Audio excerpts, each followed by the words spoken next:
Any questions from anyone? No. Okay, wonderful. So Shuli, are you here with us? Excuse me, this is Emily Drabinski. I put a question in the chat if anyone minds if I take screenshots from time to time. And this would be used by marketing and PR. Okay, thank you so much for asking that and for that. I'm all right with that. Okay. I don't mind. All right. And you can also you can also message in the chat if you do have a concern. And that way you don't have to share that over if you don't want to.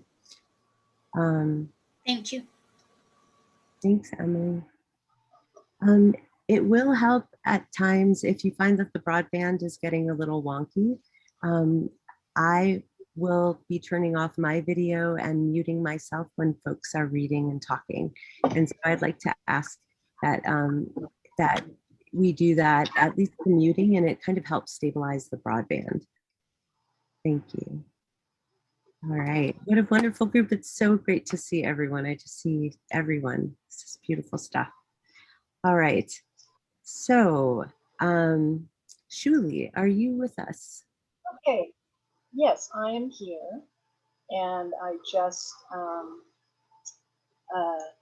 1 second while I pull something up. I just closed my shade, and it's my honor and pleasure to announce that Celestina Herrera is the winner of the teacher nominated category for her personal essay, which is called I Promise. And I had again the absolute honor and privilege of having Celestina in my class last semester. And she is curious and engaged and appreciative and thoughtful and a great storyteller. And I want to read you something that one of her other teachers said, or emailed me, where she said twice a week she arrives with positive energy and kind greetings to start the flow of the lesson. She's a skilled storyteller, and it's difficult at times to create the vibe of a real classroom on this strange remote learning world. But Celestina is such a vibrant voice in this realm. And that teacher and I speak for both our classes in saying that she's made us all feel like we're part of a real community. And Celestina wrote a very beautiful and important essay that really highlighted her skills. And she has chosen, that's my announcement. That's my announcement. So it's a very beautiful essay. But unfortunately, we won't be hearing it today. But I know there is more to come. There's a lot more to come from her that's really spectacular. Thank you so much, Shuli. And thank you so much for nominating Celestina. Really, really grateful. Such amazing work and stories out there. Thank you. All right. Our next presenter is Kathy Garcia. Kathy, are you here? Hello, good afternoon, everyone. So I am presenting Danny Herrera's award for Precautionary Measures, a piece of poetry which has received an honorable mention. Danny Herrera lives with her cat Patrice in Santa Fe, New Mexico, where she works as a concept artist. She has been writing since moving to the city 3 years ago. She grew up in Pico Rivera, California, with her 4 sisters. Shout out to the Californians. Hi, nice to see Shuli and Teresa.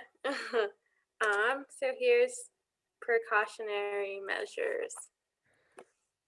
Dear Kitty Patrice, why do you do that swooping loop where you scoop your stretchy thin tongue into a crescent moon and toss the air on the left and then the right to avoid bad luck? I can imagine, with only 9 lives, it is important to take these kinds of precautions. We have only 1 life, although we do a similar thing, for precaution, of course, and avoidance of misfortune. You see, Patrice, salt in ancient times was a precious commodity. Difficult to procure, spilling salt was wasteful and in careless bad taste. To undo the curse, when we drop the salt, we carefully waste a little more. We toss a pinch of salt over our left shoulder into the face of the devil that lurks there. So why, Kitty? Why do you scoop your tongue like that? Is air too a precious commodity and you spilled some? Did you take the air for granted and you need to undo the curse? Or is there a devil lurking on your left and your right and you need to smother? Done. Thank you. Wonderful. Thank you so much, Danny. Woo. All right. We will move to Terry Wilson. Terry is an incredible faculty member here at SFCC. She's been here for quite a while and teaches creative writing. Terry, please go on. Thank you. Hello, everyone. It's really great to see so many faces.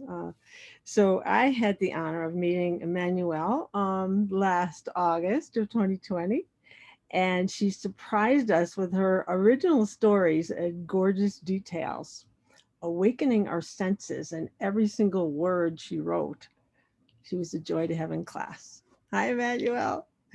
Okay, so I'm going to read her little bio here. I work as an artist, fabricator at Meow Wolf and live in Santa Fe with my partner and 2 dogs. My focus is painting, drawing, sculpture, and installation art. And I believe Emmanuelle is reading both of her pieces. She won for the Fire Creative Nonfiction, an honorable mention, and also she won for Rose in Fiction as a runner-up. So I don't know which one she's reading first, but yay. Thanks so much, Terry. Good to see you. I had so much fun in the class. Okay, so I'm just gonna start. The first one is The Fire, and you can hear me okay? Yes. Okay. Yes. Okay. The Fire. Excitement. I crumple newspaper vigorously into tight wads. The fire only eats it that way. I toss the fire's wood into my ancient wood stove. I tear old boxes into thin shingles and place them on top of the bald papers. I look for a piece of wood that looks uncomplicated. The best pieces flake into small shards with my hatchet like cheese. They fly across my cement floor and scatter wood chips around me.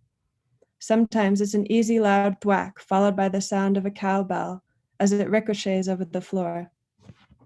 Other times, the hatchet sticks with a thud into the top of the wood and doesn't budge. I need to pry it out with a squeak and flip it over. Some sides slice more effortlessly than others. When I feel there's enough kindling, I gather the shards and place them in a small tent shape over the paper and cardboard mound. I sweep up the chips and dust and sprinkle them on top of the small abode. I eye the next smallest log stacked nearby to feed the flames once they become happy. I strike a match and hold it to corners and crumpled crevices. Most often it unfurls quickly and devours, moving on to the thin wood and taking hold. The spreading flames sound like a tiny ocean or blood flowing through vessels. I blow gently, just enough to hear the low hum increase to a sizzle. The fire feasts. I give it bigger wood morsels, then eventually large logs. The sap crackles. I watch it ooze, liquid lava smoking and giving off a musky pine scent. Golden pockets pop like little fireworks. The flames dance orange, yellow, and white with blue beginnings. The heat spreads across my face and chest. I can't help grinning. I'm a god in the act of creation. Nevertheless, I have to attend to it gently, or it will exit the room like a haughty king, leaving me with half-eaten logs and smoking ash. I run to it, eager and often, to poke a log into the right place for its ideal consumption. It flares with delight. I must wait until the older logs are just over half consumed before adding a fresh one, just the right amount of heat to begin the feast again and to fill my home with steady warmth. I'm reminded of my dad. He is the fire, the haughty king, full of energy, wildness, excitement, but only on his own terms. As a child, I felt it was my duty to tend to him in secret ways, to keep the peace and to prevent his exploding or going out. He couldn't know I was constantly scanning the emotional landscape between us, tending him in just the right ways to keep warmth steady.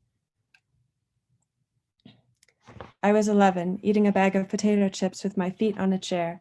I felt content, enjoying the chips. I looked at him and smiled. I must have appeared smug. I'd let my guard down, and he could feel it. He was all flames, anger reddening his face. He grabbed my wrist and dragged me outside. Flaming, he told me I'd known what I had done. I learned to carefully build small mounds of emotional ease and nourishment, gently layering together the perfect environment for him to burn evenly. A new log placed too soon, a subtle lack of attention, and he turned blazing hot or icy ash. The fire that sustained our relationship was gardening.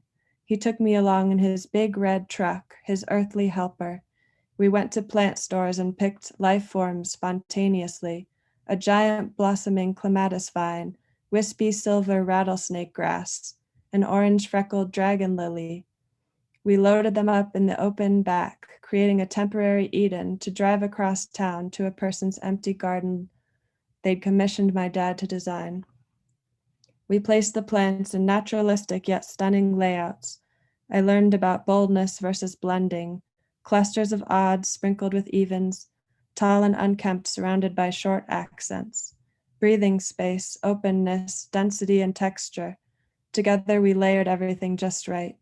The result was a glorious show of unexpected beauty, a dancing jungle of flowers become impulsive flames, shifting and swaying in the breezy afternoon. Okay. Woo! Thanks. Was that long? I don't know if I should read the whole other one. I think that you're okay. And I wanted to offer to share my screen with your text as you read it, which I meant to do since the start. Offer that option. Would you like that? I don't know. I mean, I have it right here. Was it? I guess Okay. I can just, As I'll just read from mine. Thank you, though. Okay. And this piece is called Rose, and it's fiction. I sit alone under a camellia tree, the shade cool and dark. Pink petals blanket the moist earth. I watch my friend Jackie pet a gray and white cat in the crowded playground. I twirl my hair and twist it into tiny dark buns all over my head. I dig small holes around me and stuff petals into them. More evidence I was born an alien and my dad isn't really my dad. I like watching Jackie from far away. She looks gentle, carefree, and smiling in her red overalls, but she drives me crazy. She follows me around, and whenever I decide which animal I want to be for the afternoon, she copies me. I have to keep changing my animals into more and more bizarre conglomerations until she stops. Fine, I snarl. Well, I'm a seal with 1,000 eyes and flippers made of clay and dragon teeth. I can always outdo her because my imagination is scary. I begin walking around, gathering petals and placing them in a circle around my little holes. I like making designs. Today I mouthed, "I hate you," at her across the table at lunchtime. Her face dropped and she started crying and forgot about her turkey sandwich. Everyone around stopped talking and stared at her. I wanted to roll my eyes, but I looked down instead. Our teacher, Tim, pulled me aside and made me apologize. I was angry, but I did it. Why shouldn't I be able to tell someone what I really feel? My mom told me to value my emotions. I honor them like she does. I climb to the tallest trees while Tim yells at me, and I don't do things I don't want to. Once it was around Christmas and my whole family was ready to go out to dinner. I didn't want to wear my purple jacket, and my mom challenged me in front of everyone. If you don't wear your jacket, we won't go to dinner. Okay, I said and shrugged. I turned and went to my room to arrange my glass animal collection. I didn't turn to see her face, but I knew I'd be paying for it later, and I did. The next time I refused to wear my snow pants to the grocery store, she threw them across the room. Fine, and stabbed me with her eyes. She grabbed my brother's hand and left me alone. I thought I was going to die. I felt so lonely. That's why I mostly hate my mom. But then I remember when she used to take me in her arms and rock me on the old gray rocking chair when I was younger. She hummed quietly, and I felt safe and would fall asleep. Most days, when I get home from school, the house is empty except for my older brother, who's in his room with the door closed. My mom is a whirlwind, blowing in and out, carrying moods and groceries. I smear boogers behind her full-length mirror when she's not there, one for each time she hurts my feelings. At this point, there are a million, and I can't believe she hasn't noticed. She's always on the phone or watching TV. Sometimes I drop her toothbrush in the toilet and take it out with tweezers and put it back in her pink cup. I also collect hairs from her brush, and I'm going to make a doll of her hair so I can learn how to control her and make her love me more. I found her once asleep on the floor in her room when I was playing shadow catcher with my butterfly net. She looked like a disappearing statue, so still and blending into the beige carpet. It was a moonless night, and I already felt afraid. I shone my red flashlight into her face and stared at her for what seemed like an hour. I could only hear the wind and my heartbeat. Finally, I reached out and tugged on her hair. She convulsed and her eyes peeled open like old eggs. Crouched, hunched over like a small rodent, I jumped up. I saw her compute her surroundings. She lurched to her feet and I screamed like never before. I dropped my net and flashlight and ran to my room, my safe cave. She's so mysterious, I never know what to expect. I only met my dad once and I spit in his face. He told me I was born because he was drunk and my mom was a witch. I'd never spit on anyone before, but I felt so mad I was ready to shed my skin and destroy him in a snake death grip. He looked at me like I was a withered cigarette sinking into a toilet and punched a hole in the wall. My mom was crying. I hissed and ran away from him. He never came back. I'm lying on the earth inside my little circles of holes and petals, staring at more little holes in the camellia tree where the sky is. The cutouts are either blue or white. Besides Jackie, I wonder if I'll have any other friends. Maybe I need to get my mom to give me a baby brother or a pet mouse. That's it. Beautiful. Very good. Thank you so much, Emmanuelle. Thank you. Thank you, Terry. So we have a bit of a change in the lineup now. We're actually going to pause the readings to announce the scholarship recipient. And to do that, I would like to invite Kelly Smith, representing the Santa Fe Community College Foundation, who plays a critical role in this beautiful program and event. And Kelly, oh, your hair looks fantastic, Kelly. I love it. Haven't seen you in a minute. Please go on, if you would. Good afternoon. I'm so happy to be here. Thank you guys all for joining us and letting me sit in on your readings and to enjoy listening to all of your great works and the things that you've done over the semester. So one of the things that we get to announce today is that everybody who participated and was a winner and honorable mention was in the running to receive a scholarship from the Richard Bradford Creative Writing Endowed Scholarship. And so what this does is it provides $1,000, $500 a semester to an SFCC student. And the winner for this coming fiscal year, so this would be starting in August of 2021, is going to be our very own Emmanuelle John. Oh, So fantastic. congratulations. Fantastic. Congratulations. Wow, thank you. You had to be here. You had to be here. I was like, could we get off? Could we work around your schedule? I'm sorry. Exactly. Yes. Well, Emmanuelle. thank you guys very much. And without further ado, let's listen to some more. Thank you so much, Kelly. And just there aren't any words to say enough thank you to the foundation for all that they do for this. And Emmanuelle, did you want to say anything? No, Okay. that's amazing. I've had so much fun writing, and I loved being in Terry's class, and I want to keep writing. It's so important to me. And thank you. I do have to go back to work now, but I thank you so much. This is really fun. Yay. What a note to go back to work on, right? Yeah. And again, all of the winners and honorable mentions, you guys will receive an electronic gift card for your prize. And so be looking for that tomorrow at your SFCC email, and make sure you redeem that card. Thank you so much, Kelly. And I'm just going to make a tiny correction to what you said.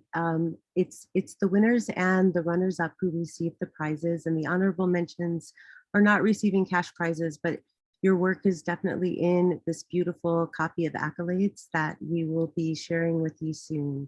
And so thank you so much. Thank you for correcting me. I felt a little awkward, but I knew it had to happen. So thank you for understanding. All right. So Emmanuelle, thank you for being here, and we'll enjoy you being here for as long as you can. And we're going to move on to our next fantastic piece written by Fred Nugent. And I just wanted to see if there was a guest judge here from Chicago. Is that guest judge by any chance with us right now? Benjamin Kamba, did you make it out of your class in time? No? Okay, we may see Ben, Fred. Ben was trying really hard to, are you here? I'm here, yes. Okay, I'm going to happily read your intro here, Fred, and perhaps Benjamin, who hoped to come and give you a guest introduction, will join us. Ben is my nephew who once gave feedback to Fred on a piece that he wrote. But if Ben arrives, we'll hear more about that perhaps. Fred Nugent wrote a piece called Bhutan and was the winner in the creative nonfiction category. Fred Nugent has a passion for international travel, a passion developed during an international career that allowed him to travel to over 50 countries.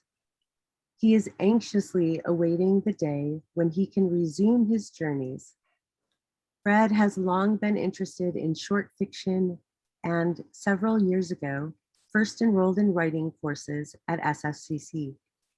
Recently, while taking a creative nonfiction course, he became interested in the genre as a way to remember, write about, share, and relive many of the memories that he has accumulated over the course of his travels.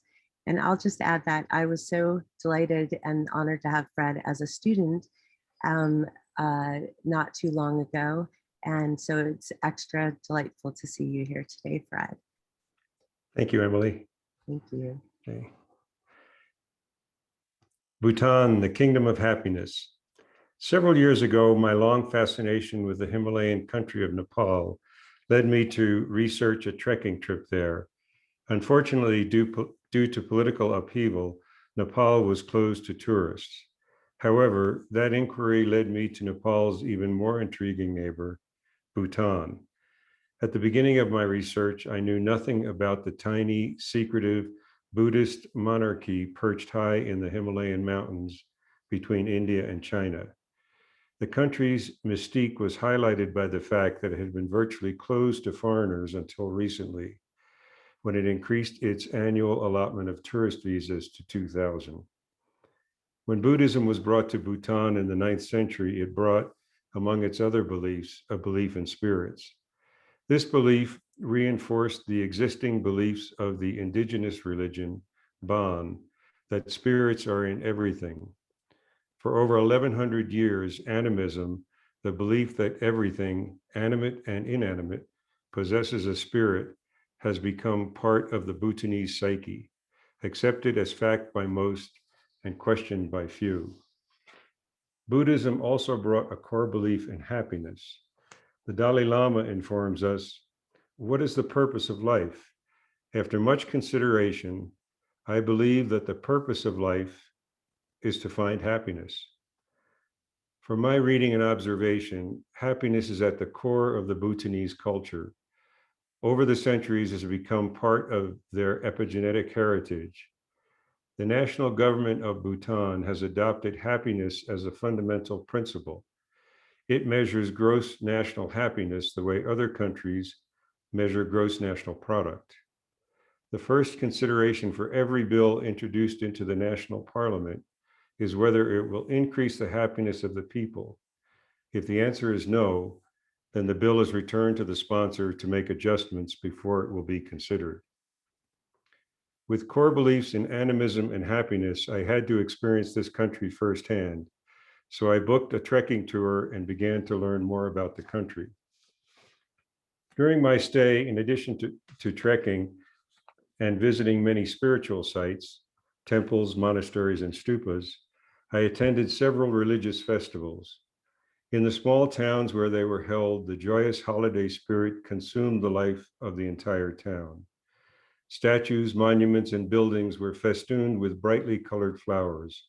The woman wore kiras, the traditional ankle-length wraparound dress with intricate designs in red, orange, purple, and gold, with an outer brightly colored jacket, and many with flowers in their hair.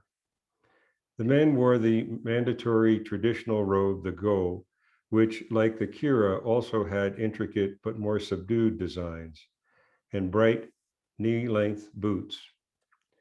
The ubiquitous prayer wheels in red, yellow, green, and blue were in constant motion, their colors merging into a blur, as the people, from toddlers held in parents' arms to bent-over elders supported by rough-hewn walking sticks, their deeply lined, weathered faces, evidence of long lives spent outdoors in the harsh Himalayan winters, all spun the wheels as they silently recited requests that were then cast by the spinning wheels to the wind spirit to be carried through the mountains.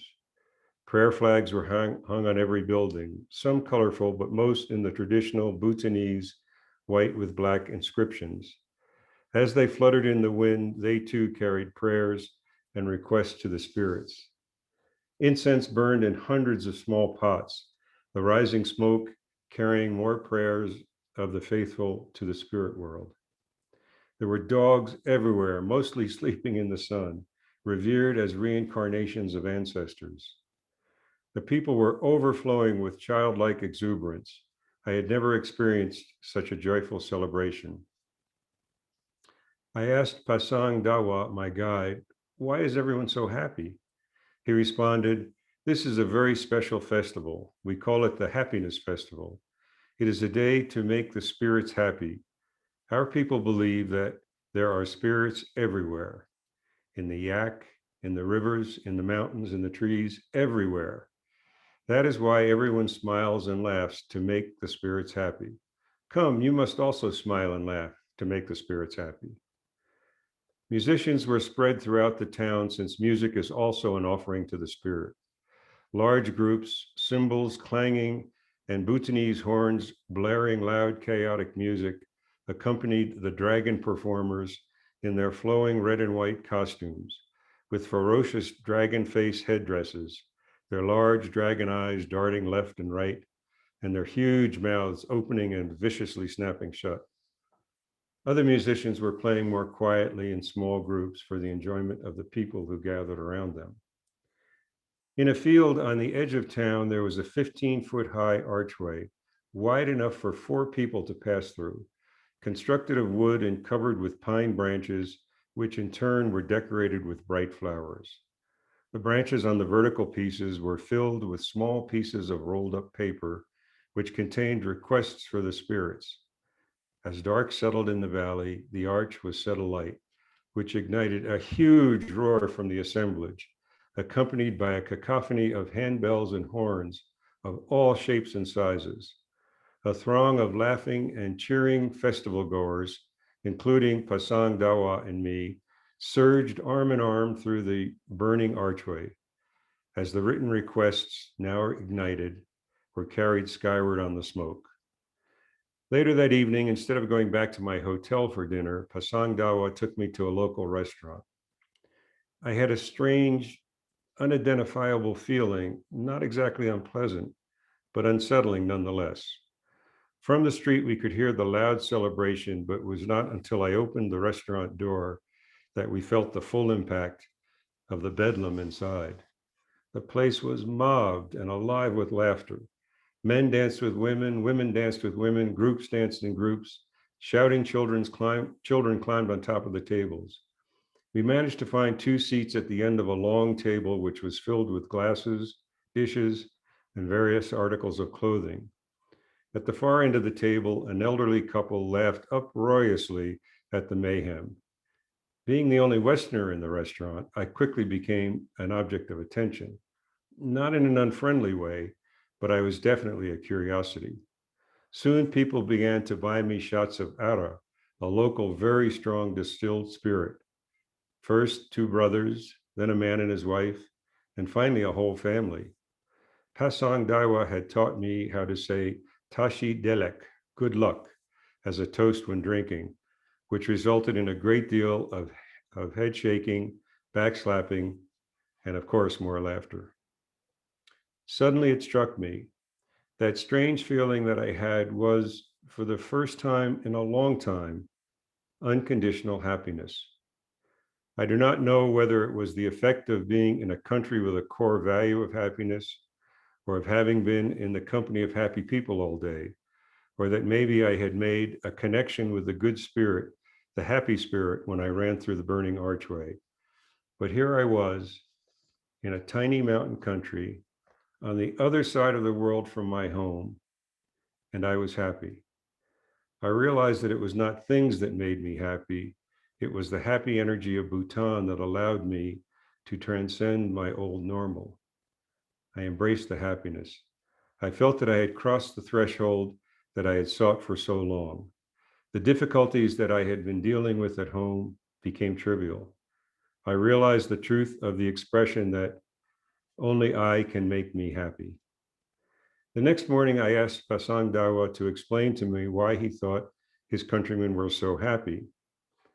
He said, we believe that all of the spirits are connected. When the spirit of the flame meets the spirit of the tree branch, they are joined and release the spirit of the smoke. When the spirit of the musical instrument meets the spirit of the musician, they are joined to free the spirit of the music. You see, everything has a spirit.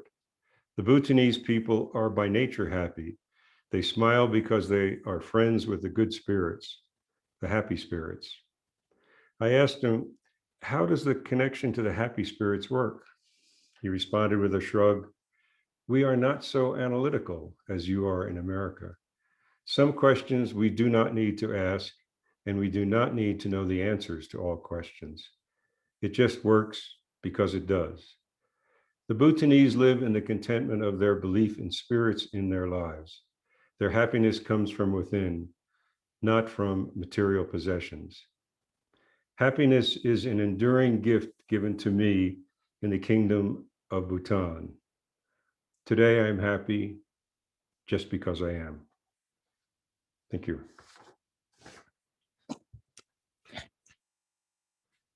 Thank you.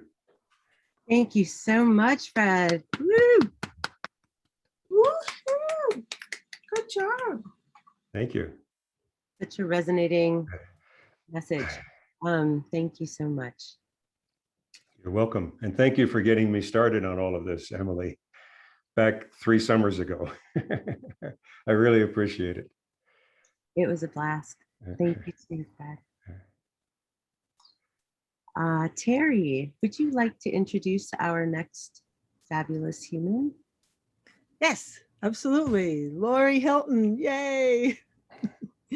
Lori's in my class now. I met her last January. And when she reads her poetry in class, everyone sits up straighter so they don't miss a word. I know she's been writing poetry for a long time, and we're very lucky to have her with us. So here is her bio. Let's see. Lori was raised on a cotton farm in West Texas and moved with her husband to Santa Fe in 1987. She works as a real estate broker and began writing poetry in 2007.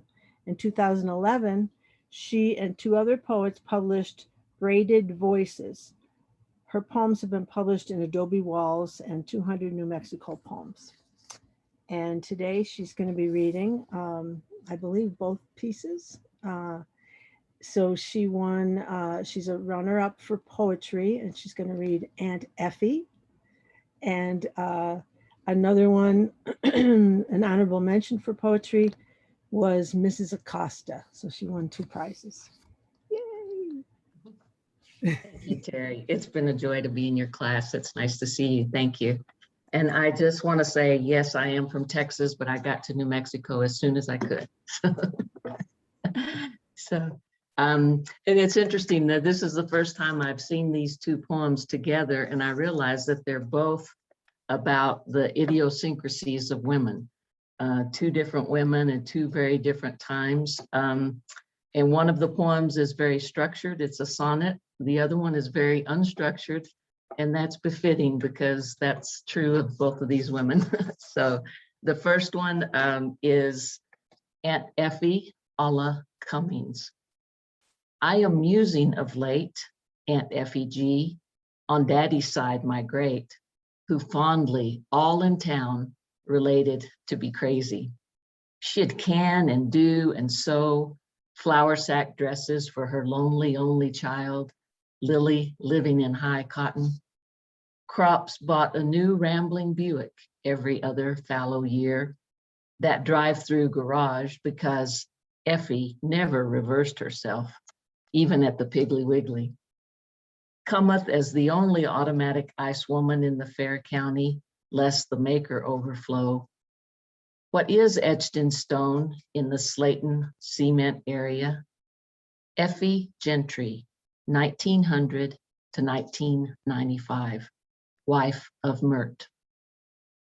Gentry infant, June 15th, 1924 to June 15th, 1924. J.R. Gentry, May 20th, 1926 to May 21st, 1926. Second one lived long enough to have initials. She stashed cash in the cellar, walls invested with wads, uncut cloth, well-spoken coins in the crawling space. Crazy, but kind, they said. Tolerant of Shep, both German and Black, during the WW2. She said, he only bit you on the calf because you were too fast to go riding by. I hope Alzheimer's she died of, remembering never to end a sentence with a preposition. So then the second one is the sonnet, and it is Mrs. Acosta. Worthless saints and squirrels, rigid in the yard. Inside her stone wall with a 2-foot gate, she's cleared out thankless children and purslane. Stubborn marigolds line the old dog's grave. Faithful cathedral bell rhythm of the broom, leaving behind more debris than it clears. As flip-flop tourists mock her plastic blooms.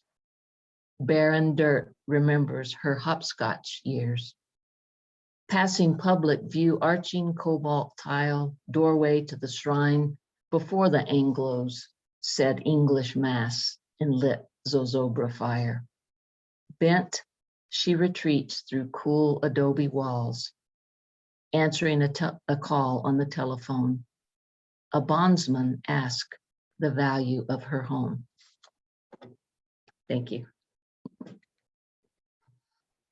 Woo! Thank you so much, Lori. Just beautiful. We have more poetry in store, and Terry, thank you again. More poetry in store for us. We are going to bring our winning piece, Marissa Myers. Are you here, Marissa? Yes. Yeah, I'm right here. Hi. Would you rather me call you Emmy? Either is fine. Okay, cool.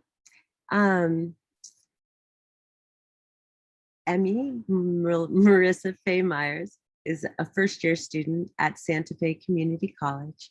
She will be published in the 2021 edition of the Santa Fe Literary Review for her work, Fire Burns in the Heart of a Woman. Marissa was also the recipient of the Silver Key Award from the Scholastic Art and Writing Awards in 2019 for her poem Bus Stops. And guest judge who wasn't able to make it here, Poet Laureate Elizabeth Jacobson, wrote about your piece. I have selected Hate as the winner. I chose this poem for its interesting lyric structure, its complexity and originality of detail, and for the array of feelings it evokes. So please, All without right. ado. Okay. Raw tongue pressed against the cold air, and sour rubber bands compressed between your back teeth. The slow drag of your own fingernail against your skin at 3 a.m., watching the shadows of your fan against your yellow ceiling. A little girl standing in a hospital room doorway, holding her own IV bag. Being alone in the doctor's office while she and your mom talk outside, staring at the clock and listening to the second-hand tick by, the rhythm drowning out their voices. Disinfectant and a hand sanitizer placed on a hospital reception desk. The smell of decaying medicine on your kitchen counter. A girl smiling, holding her oxygen tank in her arms. Surgery and hospital gift shops with teddy bears whose fur is too soft to the touch. Stepping on a goat head barefoot in the desert behind your house. Looking out to the side and seeing cat eyes reflecting in the dark from underneath a bush. The incessant talking of news hosts that eventually turns into shouting and then screaming and then disconnecting. Dial-up tone. The plastic-wrapped triangle sandwiches in the hospital cafeteria. Falling onto a gravel driveway and having to pick the individual pieces out of your hands and knees. Missing a piece and having to dig it back out of your hand after the skin has healed over it. Re-piercing your ears yourself with an old earring in your dirty bathroom. Gunshots in the forest on a family camping trip. The legs of a centipede. The smell of rank food rising from your garbage disposal. Nail polish remover left open on your dresser. The taste of whatever they brush on your teeth at the dentist's office right before you leave, and the lollipops you get at the doctor's. Scales lining the hallway. The scratch of a pen as someone assesses you on a piece of paper laid on a clipboard. And that's it. Great job. Oh, thank you. Thank you so much. That's a powerful poem. Thank you very much. All right. Well, we will keep going with Kathy Garcia, please, as our next presenter. Hi, Kathy.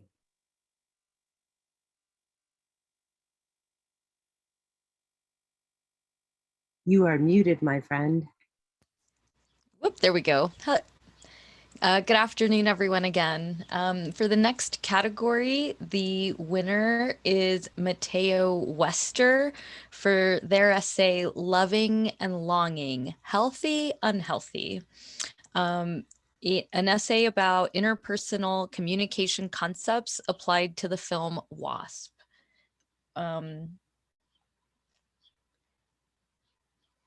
The section for Mateo, his bio is, my name is Mateo D. Wester.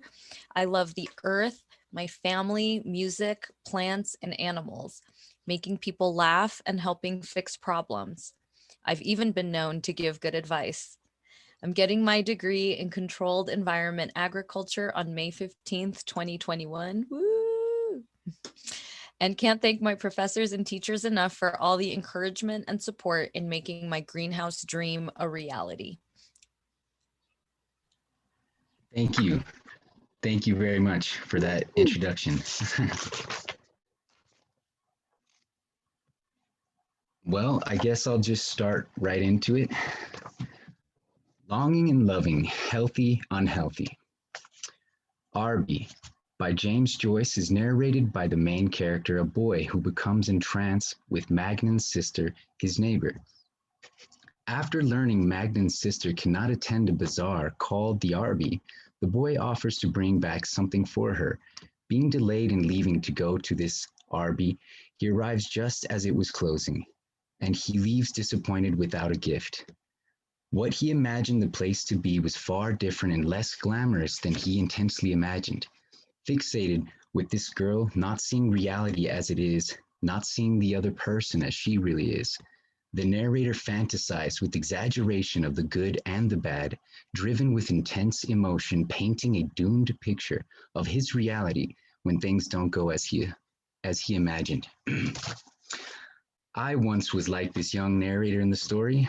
I know the feeling of longing, especially a longing for something that isn't truly there. More so, it was an exaggeration of reality before me. At first, of course, I was in love. I thought, but later on, that passionate feeling turned into a powerful obsession, growing unhealthier every passing day as I fueled it with nerve-wracking thoughts derived from a darkened view of my reality, my identity, and my perception. I was unhealthy emotionally, and thus affecting me physically.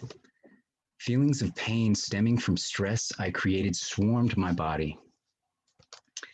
In the RV, we learn the boy's view of his life is bleak and dark, living in the house of a dead priest on a blind, dead-end, muddy street with his aunt and uncle. Though his life seems dark, he paints luminous pictures of his neighbor's sister, fantastically describing her in a romantic image whenever he speaks or he thinks of her. I felt similar feelings to this when my friends, family, and loved ones were telling me different to my imagined reality, that I was in a healthy, loving relationship. No matter what they said, to me, I was convinced that I had to be a man. If I simply manned up, I would be able to fix what was clearly broken and have what I was dreaming for so long. A happy life with someone to love and be dedicated to. Though this was unhealthy to begin with, I could not see that at the time. When we are young, we do not have the experience and wisdom to make life-changing decisions. We must learn who we are before we dedicate ourselves to someone else. Sometimes we learn this the hard way, blinding ourselves to reality in front of us and creating something that really isn't there. Ever growing in the story, the boy's crush becomes an obsession. Fixated, the boy narrator begins to spy on Magnan's sister as the blind was pulled within an inch of the sash so I could not be seen, Joyce. Once seen, the narrator hurries out the door to follow her. It becomes clear he is now obsessed when the narrator says, I kept her brown figure always in my eye. I had never spoken to her except for a few casual words, and yet her name was like summons to my foolish blood, Joyce. Just like this, I was entranced. Every waking moment, I wanted to please this girl I loved. We moved in together so fast and hasty, but with hope and love. Not being ready for such a mature relationship, neither of us had any idea how to make things work with another person. Not being ready, excuse me, but we didn't think it was that hard and imagined many versions of something beautiful. Puppy love is what they called it, but it didn't seem that simple. My obsession got to the point that I could not sleep. I couldn't eat. My face curled as my forehead wrinkled with a lifetime of worry. Red lines of burned skin followed wherever my salt-filled sorrow would fall. Tears of anger and longingness. I was obsessed, and I felt trapped in a decision I must stick to, for my honor in my mind was at stake. Though the boy had become fixated on Magnan's sister, this obsession brought light to his otherwise perceived dark life. Poetic and infatuated, the narrator describes himself as an instrument that her every action plays, moving him from within. He hears music whenever thinking of her. Inevitably, his fascination seems tied to darker emotions when Joyce brings us to a dreary, rainy evening as the narrator visits the back room where the priest had died. Almost fainting from his overwhelmed emotions, about to lose all senses, he presses his hands together, trembling, and murmurs, oh love, many times. Joyce. Similarly, though my life was not as pleasant as I wanted it to be, I still imagined what it could be, intentionally blinding myself with the image of love and prosperity. I could drift away, even in the worst of moments, to a paradise of love and togetherness. I could float above the shards of glass that were my relationship, ignoring the loss of blood, lightheaded and delusioned. I believed that the bad was amplifying the good in my life, even exaggerating the very quality of what good consists of. Distorting my view on what happiness was, I believed that you found someone who you could tolerate and stick with them. I was sorely mistaken in this view. I was told this before from someone who now seems very unhappy indeed.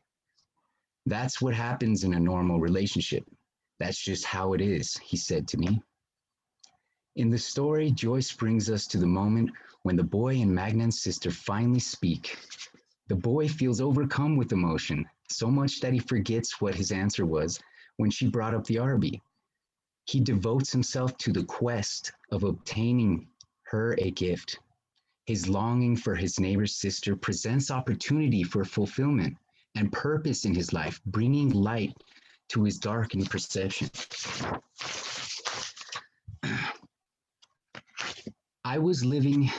When I was living in a drug and crime infested hotel, eating Sonic for breakfast, lunch, and dinner, because that's all I could afford, I still felt this love-drunk feeling that would carry me through each struggle.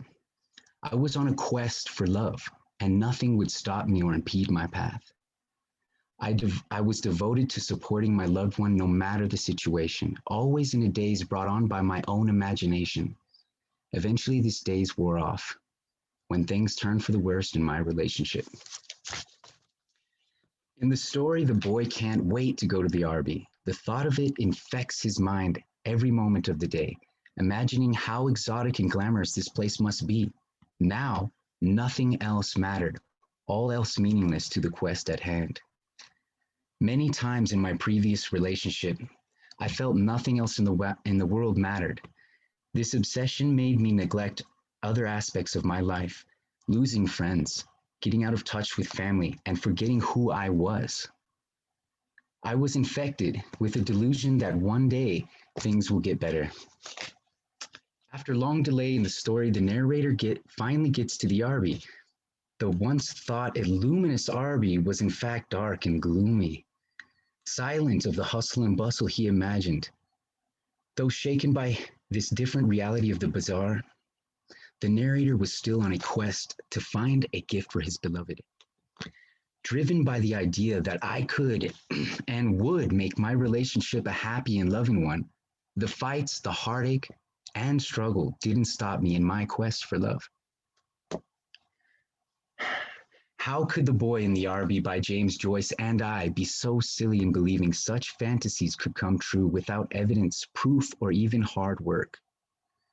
There are no shortcuts to love. I think the boy found his fantasy of this bazaar, the Arby, and the glorious feeling he would have by presenting a token of love from this place to his self-proclaimed object of desire was dashed on the rocks. Creating an exaggerated version of his reality, the narrator obsessed over his neighbor's sister, leading to his high expectations of the bazaar and the gift that he would find there. When his expectations were not met, the boy says, "I saw myself as a creature driven and derived by vanity. My eyes burned with anguish." Joyce. He leaves the bazaar in anger, most likely bound to imagine sorrow and grief greeting him next as his obsession begins to turn for the worst. The boy is emotionally unstable, and this affects how he acts and reacts to the world around him. Though this can be a time in his life of emotional growth and understanding what a relationship consists of in the real world, depending on how he takes the outcome. Even though my relationship ended like a car crash due to the same emotionally unstable psyche, I learned greatly from it. Looking at these experiences James Joyce shows us in the RB, I found life lessons to learn from similar to the ones I have lived through. Most importantly, how our perception of reality determines it, even if our view, is distorted. We all can see with clarity when we choose to change the lenses we are using. I am now proud to be in a loving, healthy relationship with someone I truly love and who truly loves me.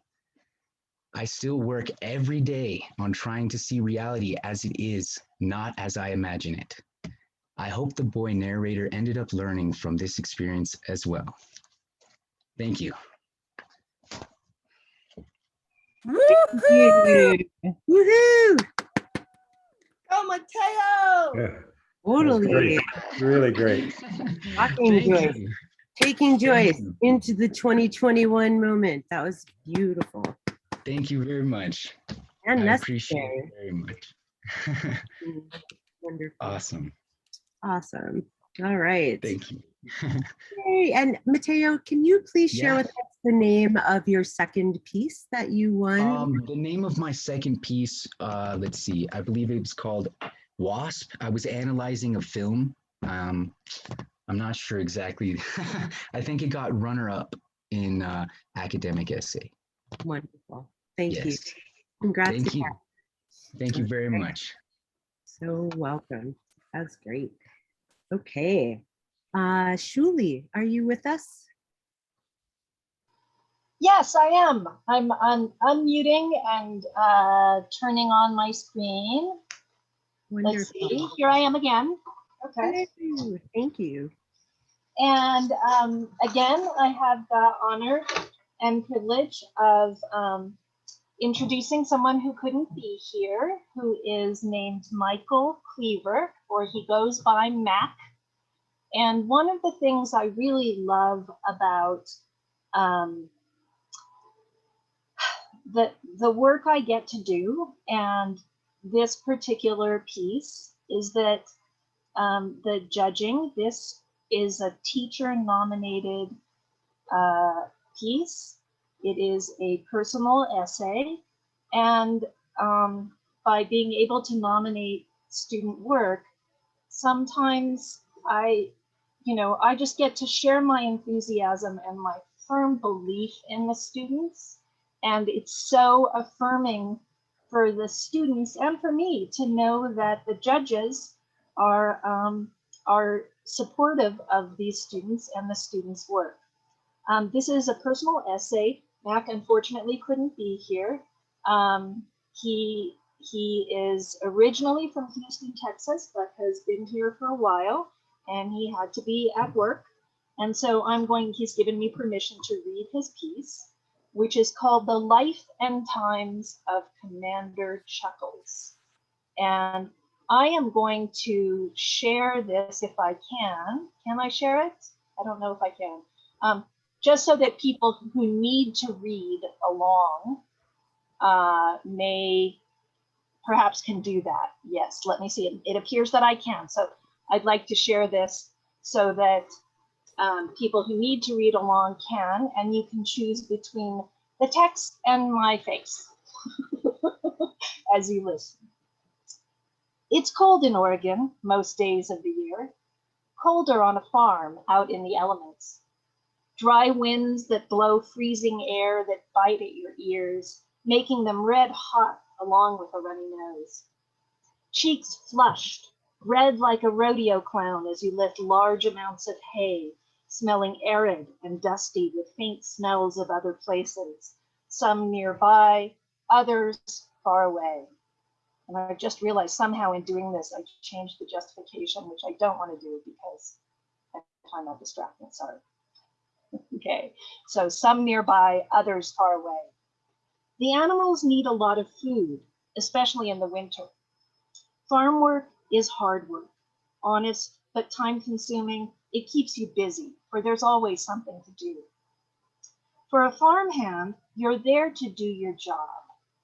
It isn't a vacation, and it doesn't allow free rides. You serve a purpose just like the animals and the tools you work with, and everything on the farm works. From the tractor, old and rusted, creaking and squeaking with the sounds of grinding gears, towing a plow behind it, upturning moist and fresh dirt for planting next season, to the shovel and pickaxes used for digging and construction. Everything has a job, including the chickens that lay eggs and squawk and run around. If something doesn't have a job, it gets reused or replaced.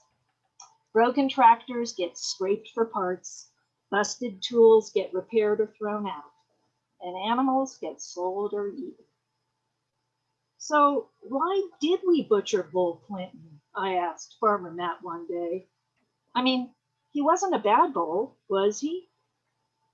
Well, Matt, he said, with his trademark dry, singular voice he used for everything, whether telling a joke or conveying bad news. He wasn't serving a purpose here. He was just a grazing bull that didn't do any work. Farmer Matt slapped his hand on my shoulder and said, "You and your friends keep working hard, or we'll eat you next." He was joking, of course, but the lessons stuck. Everything on the farm has a job, animals too. On the farm, we had a small but sizable chicken coop. It had a slanted red painted roof and dull unpainted wood walls. It had a musky, strong, unpleasant scent like rotting fruit or molding vegetables. Hay matted the floor so caked in filth that both would stick to your boots, and the hens would squawk and chatter, ringing your ears as you worked inside the coop that was always too hot, no matter the season. We had over 30 chickens on the farm, and we kept them for their eggs or to sell them, or rarely eat them. Among the nameless chickens, we had one rooster named Commander Chuckles. He was a unique, silky rooster with bright red feathers that would dull to a vibrant orange to the base of his body. His feathers were fluffy, and his back looked like a common feather duster. And his pink goblets rested under a short, stout, corn-colored beak. More distinguished than his appearance was his personality. He was incredibly charming with lots of character. He was a remarkably well-behaved rooster who helped with other duties of maintaining the coop. He would corral hens into the coop, and he would even help keep things clean. One day, when cleaning out the coop, sweeping musty hay to be composted, I turned around and saw Chuckles picking up and placing the loose hay stuck in corners of the hut in nice little piles. Unlike other chickens, you never had to chase Chuckles. The others, you had to chase into the hut around late afternoon as the clouds ran high and the orange sun was setting, leaving the sky purple and yellow blending together like a mirage. Chuckles would go where he needed to go, and he loved attention, allowing himself to be picked up and carried from place to place, or even tucked in for bed. One day, we were all taking a break from putting up a fence.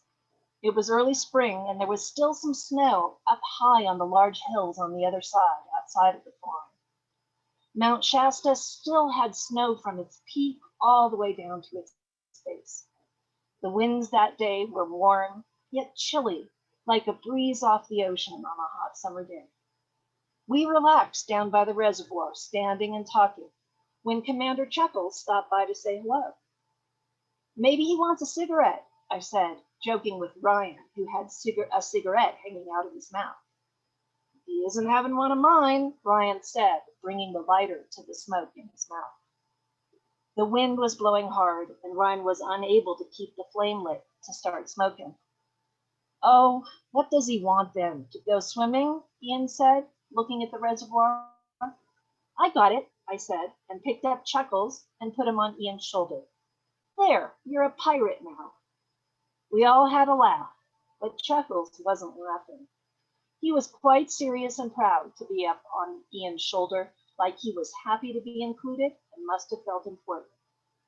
He would have stayed up on his new perch all day if we had allowed it. But the time came and we had to get back to work, all of us, including the commander. One evening in mid-October, dirt was being kicked up. The wire fence was creaking under a full moon, and a fox was making its way to the hen house. He, Commander Chuckles, stood in the grazing area, or maybe the fox was stood in the grazing area. The dogs were barking, we were all asleep, and the hatch door was left open. For the fox, it was an all-you-can-eat buffet, but one thing stood in his way, a brave rooster. Chuckles approached the fox, either as an act of friendliness, unaware of the danger he was in, or as an act of self-sacrifice, knowing the fox would eat him and leave the hens alone. I choose to believe Chuckles was a martyr because the predictable happened. Chuckles was eaten by the fox, and the rest of the hens and eggs were safe.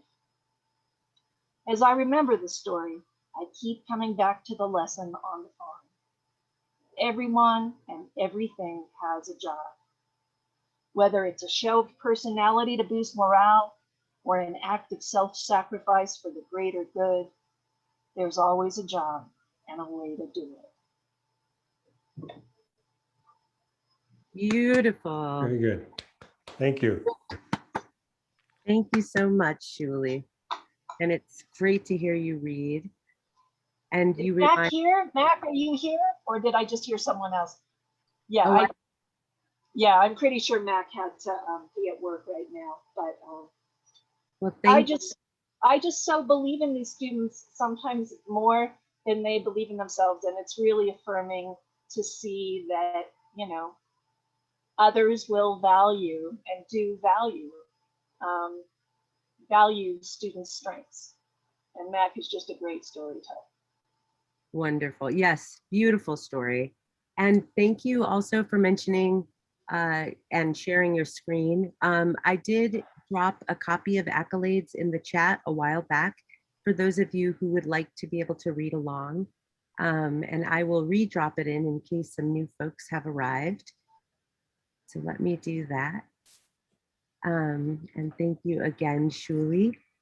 Shuli, Of course. if you didn't Let me mind. stop sharing. Oh, Yeah, let me stop. wonderful. Thank you so much. I was just Yeah, going to ask. you were just going to ask, and stop sharing. There it is. Okay. Perfecto. Thank you so much, Julie, and beautiful reading on Mac's My behalf. pleasure. All right. So our next reader is Molly Emerson. And I nominated Molly's work to the instructor nominated category, which was judged by Kathy Garcia. And thank you so much for that, Kathy. And I nominated this exercise of Molly's. It was a writing exercise and I was so taken by it. And it's called Land Shaping in Fragments. And Molly writes, "My name is Molly Emerson and I am a recent transplant to New Mexico, originally hailing from a small town in Western New York. I am passionate about my career as a radiation therapist, where I am blessed to foster healing and relationships with people from all over New Mexico. Outside of work, I spend my time backpacking, writing, and editing the Rio Vinos wine newsletter, and pouring through cookbooks. That sounds fun. Molly, are you here with us?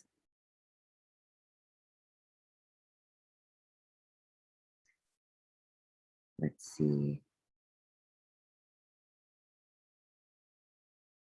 All righty.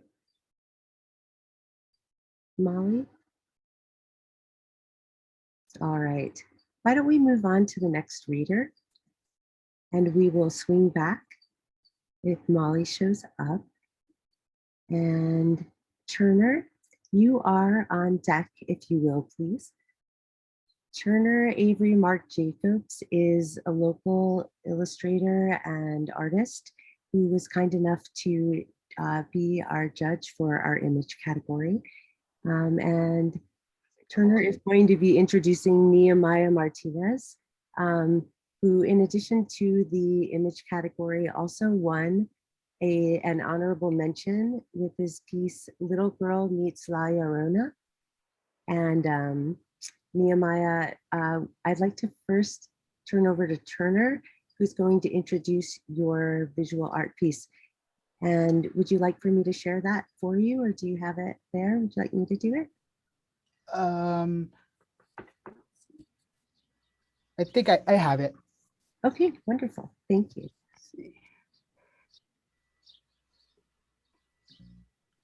Can y'all see the image? Yes, and Nehemiah, how about we allow Turner to introduce you? Okay. Thank you. All right, I am introducing Nehemiah Martinez, and I guess I'll go ahead and read your bio, Nehemiah. My name is Nehemiah Martinez, and I'm 20 years old from Santa Fe, New Mexico. I'm going for my associate's degree in media arts. The reason I make images is because after I graduate from college, I want to become a graphic designer for a company or a business. If that doesn't work, I want to have a business for myself and use my talents to make t-shirts, mugs, logos, and masks and sell it to people.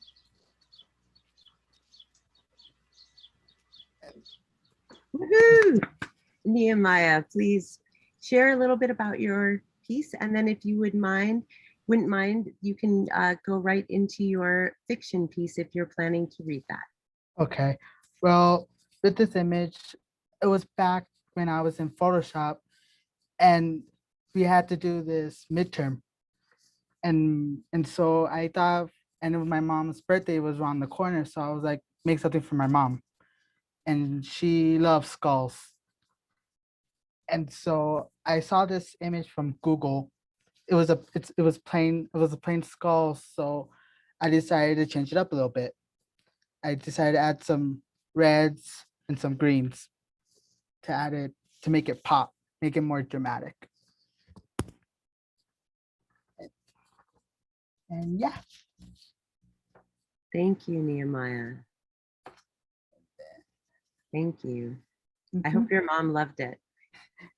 She did. Good. All right. Would you like to read your fiction piece? Yes. Yeah. Okay. Little Girl Meets La Llorona.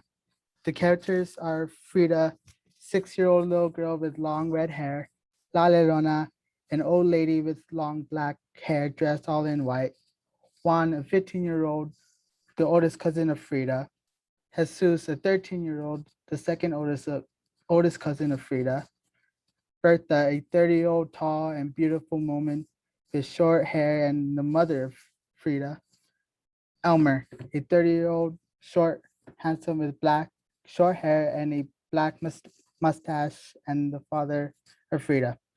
The scene, a 3-story house in Pecos and in the mountains. The outside of the house, it has grass and trees, and one of the trees has a tire swing, and the house is painted all in white, and it also has concrete stairs. The inside of the house has a bunch of fragile things in the house, and the couches are leathered in black, and the house has a lot of pictures hanging on the walls, and in the living room, there is a big black TV. The house has a attic, a basement with 5 rooms and 4 bathrooms, a kitchen, living room, and a garage. Dialogue. Bertha and Elmer talking to Frida. Honey, we are going to take you to your cousin's house. Frida asking Bertha and Elmer, why? Bertha answering Frida, because me and your daddy are going out and we asked your cousins if they can watch you and they said yes. Frida answering to Bertha, okay, mommy. Bertha telling to Frida, we are here. Elmer knocking the door. Hello? Juan opens the door. Hi, Uncle and Auntie and Frida. How are you guys? Bertha and Elmer answering to Juan. Really good. Bertha telling to Frida, say hi. Frida answering to Frida. Hello. Juan calling Jesus. Come here and say hi to your uncle and auntie and Frida. Jesus answering to Juan. Okay. Jesus walking downstairs. Hi, auntie, uncle, and Frida. Juan asking Bertha and Elmer, what time do you want Frida to go to bed? Bertha and Elmer answering to Juan. 9 o'clock. Juan answering to Bertha and Elmer. Okay. Bertha and Elmer talking to Frida. Okay, Frida, have fun, be a good girl, and do what your cousins tell you. Frida answering to Elmer and Bertha. Okay, mommy and daddy, love you. Bertha talking to Frida. Love you too. Bye. Juan and Jesus closing the door and lock it. Frida, are you hungry? Frida answering to Juan and Jesus. Yeah. Juan asking Frida, what do you want? Frida answering to Juan, pizza. Juan answering to Frida, okay. Frida asking Juan and Jesus, do you guys want to play hide and seek? Jesus answering to Frida, okay, I will count and you guys go hide. Jesus counting, 1, 2, 3. Frida looking out the window and seeing a lady in white. Who are you? La Llorona answering to Frida, I'm gonna get you. Frida screaming, ah! Juan and Jesus running to Frida. What's wrong? Frida answering to Juan and Jesus. I saw a lady in the window. Juan and Jesus looking at the window. There's nobody at the window. Frida yelling at Juan and Jesus.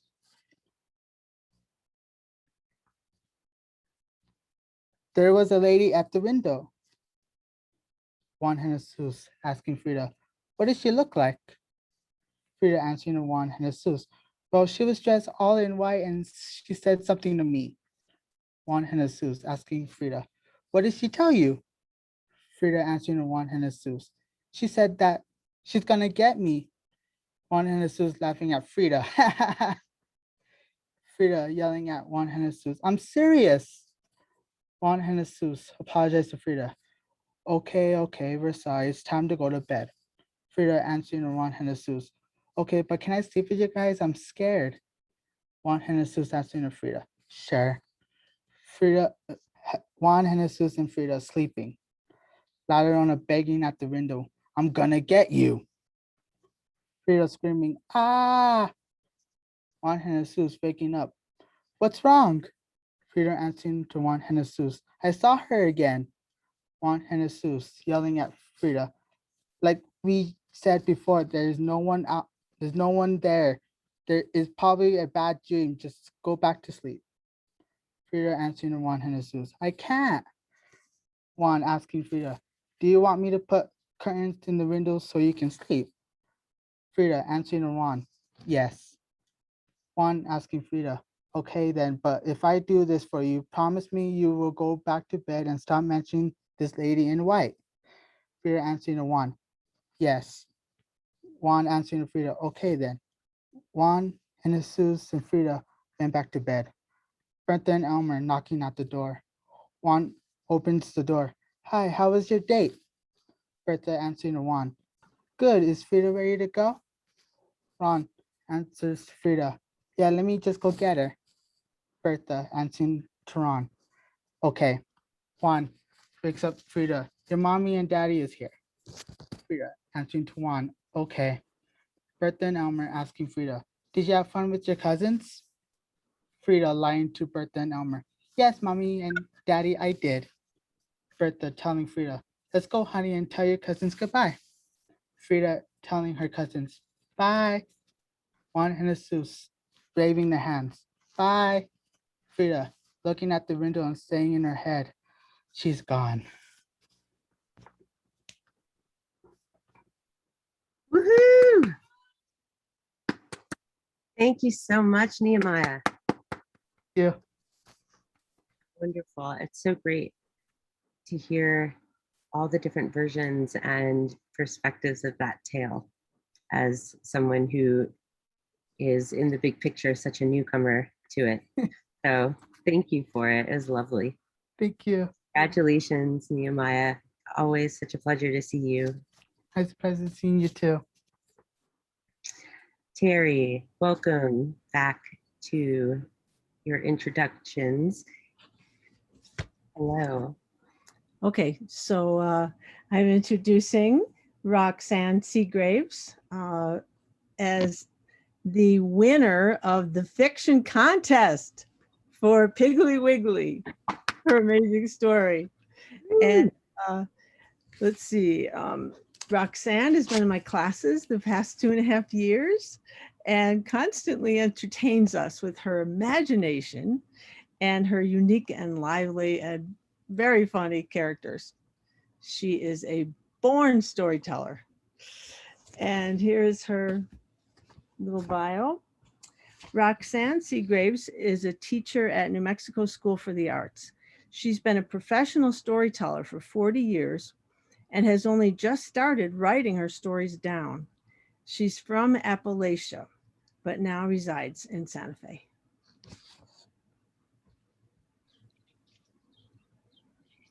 Roxanne, are you here with us? I am here. Welcome, welcome. Thank you. Here we go. Piggly Wiggly. Myrtle ran a white rag over the shiny stainless steel surface of the workstation behind her, the glass expanse of the meat counter.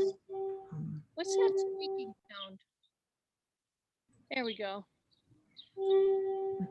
He stared down the empty aisle of the Piggly Wiggly with its worn board floor rutted by passage of generations of shopping carts loaded with children, pushed by old men shuffling towards her, backs bowed beneath the grief of having to shop for one, now that their wives of more than 50 years had gone on to their eternal rests. She'd seen it all, knew that a well-trimmed steak, a center-cut pork chop, a chicken properly butchered for frying could be the difference between peace and a violent outcome at the supper table. She had passed a raw steak and a word of advice to a young woman sporting a shiner after her first attempt at cooking fell short of her new husband's expectation. She kept their confidences closer than a preacher who is prone to gossiping with his church board, because the trust between a butcher and her customer is a sacred bond that preserves the family unit through the dinner hour. Patsy, her niece, was due out of school any second. Myrtle watched the front door, eyeing the minute hand on the large clock that hung above the cash registers. Though she never said it, she worried that her lost sister's reckless spirit had rubbed off on the child. But Patsy seemed as solid and steady as Myrtle herself. My Patsy might just make it to graduation or even college, Myrtle bragged to anyone who would listen. Patsy always arrived to work promptly. Stepping through the door, she longed to be one of the older girls who hung out watching the bag boys work instead of trapped in a pale pink Piggly Wiggly smock, 2 sizes too big for her, separating chicken parts for the dinner rush beside Myrtle. Myrtle knew the way Patsy watched those girls.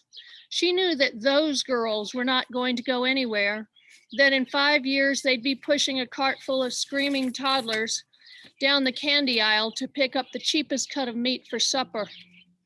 Those girls were going nowhere fast. They're nice girls, but a bit trashy, Myrtle said, snapping her gum in a way that meant they weren't nice, but she wasn't going to tell Patsy why. You need to keep making good grades, and there'll be time enough for boys later. They sure look nice to Patsy, all done up with pretty makeup and extra long eyelashes. They took time with themselves, cared about how they looked, made their faces pretty, not like Myrtle.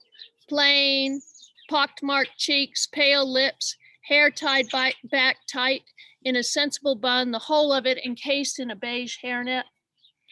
Those girls matched their shirts to their tennis shoes, wore tight jeans or short skirts, tied their hair back with brilliant pink, blue, and yellow ribbons. They were beautiful. Everyone but Myrtle said so. Patsy just wanted someone to notice her, to ask her for something besides a better cut of steak from the back. Patsy watched Luann pursen her lips to look like the movie stars on the cover of TV Time. She imagined herself living in Hollywood, walking out of a pink pool house in a turquoise bikini bathing suit. She jumped, startled by Ms. Wilson rapping on the top of the meat counter with her black enameled cane. Patsy Jane, I want some of them chicken thighs. Nice, fat, juicy ones that have been cut proper. I'm making fried chicken for dinner and I don't want to have to buy enough for everyone to have seconds because there's not enough meat on the bones. You hear? Yes, ma'am, Patsy said. Maybe you'd like to try the shake and bake. It says right there on the carton, it's better than frying and better for you too, low fat. Ms. Wilson's mouth fell open. Her lips flapped, but no words came out. Patsy wondered if perhaps she was having a stroke. She'd studied the symptoms of stroke in her first aid class, and it seemed like Ms. Wilson was having some kind of fit. Myrtle swooped in behind Patsy, grabbed her by the ear, and shoved her towards the back room. Why don't you go cut up a whole chicken, a nice plump one for Ms. Wilson, she hissed. Then, smiling back over the counter, she asked, can I interest you in anything else while you wait? Breakfast sausage, some calf liver? That girl of yours is getting mouthy, Ms. Wilson said. She ought to know better than to call the customers fat. She's simple, Myrtle said, leaning on the counter, speaking softly, woman to woman. She didn't mean anything by it. She's just excited to try to sell that shake and bake because it's a new product. She's reading the words right off the box to you, nothing more. She didn't mean nothing by it. Still, I am a paying customer. Ms. Wilson pulled herself up as high as her ample waist would allow. You should train her better. So will you have some breakfast sausage? How special? Myrtle changed the subject back to meat. She refused to discuss Patsy, the daughter left behind by her sister who went off to find her fortunes and found it at the bottom of a river somewhere up north. Myrtle still shuddered, remembering the night the police had come to tell her. The whole town turned out to watch the commotion. The lady officer told her plain as day that her sister was dead, but Myrtle had just sat there opening and closing her mouth like a bass pulled up on the bank, gasping its last breath.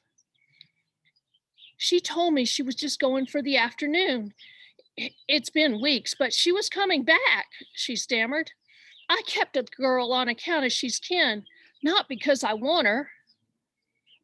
Patsy heard all this while curled on the smooth boards under the porch swing where Myrtle sat. She tried not to think about that day, the day she became Myrtle's girl. Teachers and folks around town watching to see who she'd take after her. Now she stood seething while Myrtle made nice with that fat old Miss Wilson who smelled at equal parts camphor and White Shoulders perfume. I can't wait to get out of here and never ever have to come back, she whispered to no one but herself. Sorry, there's a cat fight in the yard. Wonderful job. Woo! Thank you so much, Roxanne. Quite a storyteller. Thank you. All right. And so happy you could make it. All right, we have two more bits of things. And I'd like to bring up Turner again, please, who is going to announce the winner of the image category.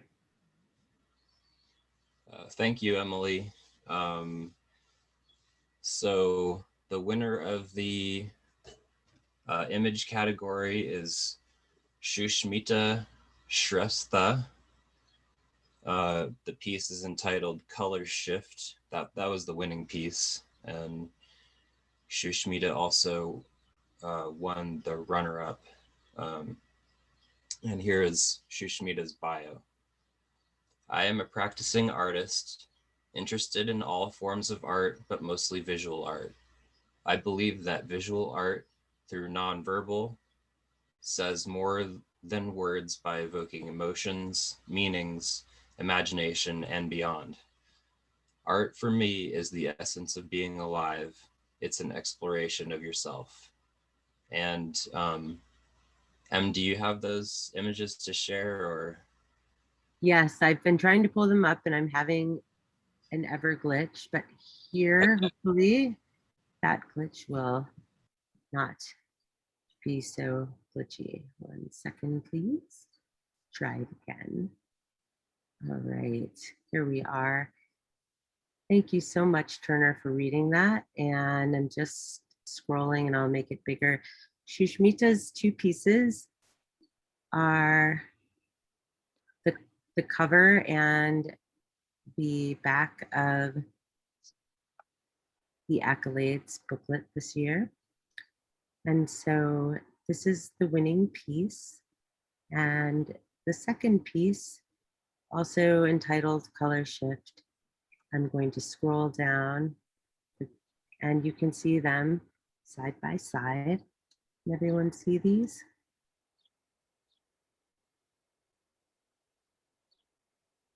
And these are Shushmita's 2 winning pieces. Let's give her a round of applause. Yay. Thanks, Yeah. Em. The cover looks great, by the way. I will tell the student intern, Najme, that you said so. Thank you so much, Turner. All right. So we have one more reader. And Camilla and Demetria, are you here?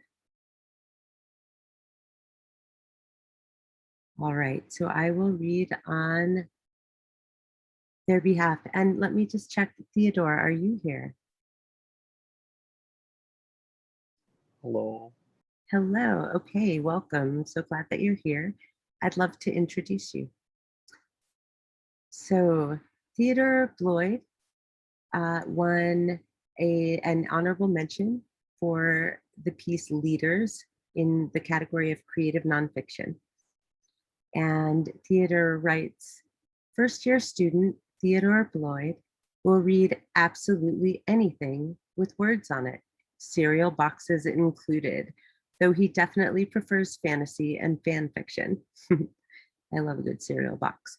He spends most of his time writing, playing the viola, completing video games, and hanging out with his friends online. Theodore, welcome. Thank you so much for being here. Thank you for having me. This is Leaders. Everyone settles into place, the silence only broken by the slight shuffle of chairs or test blowing of reeds. At the front of the stage, our concertmaster stands up and, ignoring the crowd, commands our first oboe to give us a tone. The wind plays loud and clear, the sound sweeping through the group from the center, and then we join in, creating a glorious cacophony of the same note and then the same 6. The goal here isn't to make just any sound, but to make the same sound. Tuning a solo instrument is a solitary process, often involving electronic devices for accuracy. Tuning in an orchestra is a process of compromises, of hearing someone else just as wrong as you, and then working with them until both of you are equal. It is led by the oboe, but is the group which needs to follow, reaching a perfect syzygy of the note A. Eventually, once everyone is content, we settle down, slowly returning to our state of calm and peace, only broken by those slow to adjust and match as they fiddle and play with tuning pegs, doing their best to join the group's agreement, and the quiet, almost imperceptible shuffling of chairs and sweaty bodies as the group gets comfortable. We hear a click from the middle of the orchestra as our oboist returns to their chair, and our concertmaster settles back into their chair, and then from the curtain side of the stage strides our conductor, our leader in playing. They shake the hand of the concertmaster before stepping to the podium and preparing to lead us in song. Though calling them a leader in playing disregards the effort each of us go to be able to play without this leader in playing. Should they leave during the performance, we would continue, changing from following our leader in playing to following our companions, our concertmaster, our percussion, to being a single part of a whole. Through listening in both tuning and playing, we have no need for a single leader. Through compromise and change by the group, we are all leaders. Woohoo! Wonderful. Thank you so much. Thank you, Theodore. Wow, what an incredible, I'd like to just give everybody a huge round of applause, all of the readers, and thank you all of the judges and all of the folks who have attended today. It's just been an honor and a total delight to be here. I wanted to share my screen to share some thank yous that are super important.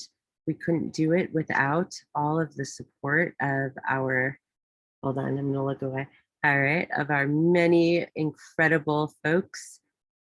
The SFCC Katie Besser Student Awards and 2021 accolades, directed by myself, but absolutely in partnership with Peter Tossick and the SFCC Media Arts Department, and special thank yous to the SFCC Foundation, the amazing Valerie Nye and SFCC Library, Kelly Smith, Kelly Durbin, our esteemed judges, SFCC Marketing, Kate McCahill, Bethany Carson, SFCC Com English and Reading Department and the Media Arts Department, of course, our SFCC President, Dr. Becky Rowley, and all of the incredible students. Thank you so much for submitting your work.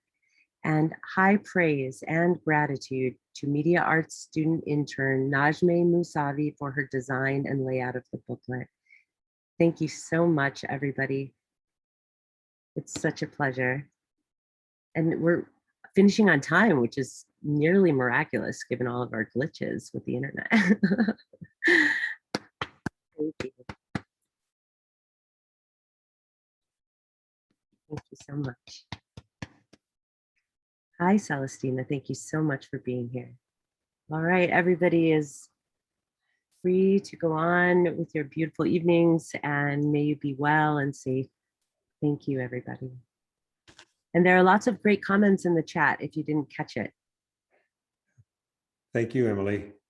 Thank you. Thanks for having me. Such a pleasure, Teo. Thank you. Thank you. Thank you, Shuli. Thank you, Terry, if you're still here.